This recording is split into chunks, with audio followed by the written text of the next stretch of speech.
Okay, so the concept of least privilege. So providing a user with the least amount of privileges that they need to do their work. Right? It's kind of self-explanatory. I was going to say it's nothing what you think it is, but actually it's exactly what you think it is. So it really boils down to giving someone only what they need and nothing more. So that way we provide them just enough, and it also helps us to mitigate risk, because if we give them too much, then they have the propensity to go in and start accessing things they really shouldn't. So if we give them just the amount of privileges they need to do their job, then we can rest assured they're not going to be able to get access inadvertently to areas where they should not have access. Okay, along those same lines, separation of duties. So separating duties helps prevent one person from having too much power or too much control.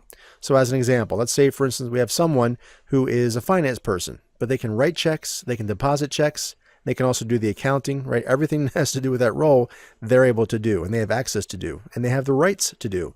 Well, that's not really a good thing, because they could then do something that's really malicious or perhaps criminal, but they also have the ability to then cover their tracks, right? They can hide what they've been doing.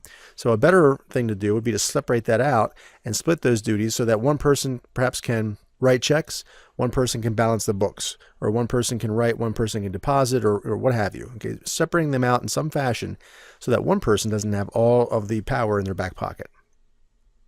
Okay, to take that one step further with separation of duties, we should also apply that same matter of thinking when we're talking about system accounts and network access. So keep the systems administrator account, whether it's an admin or root or whatever the operating system and the environment might be, keep those limited.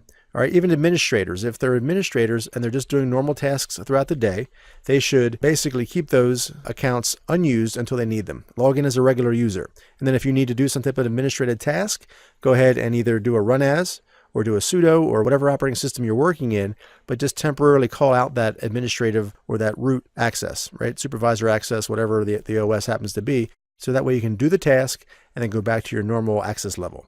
Also separate out audit and logging responsibilities, okay, from the systems administrator. Again, we don't necessarily want people to be able to come in and do something nefarious and then be able to cover their tracks as well.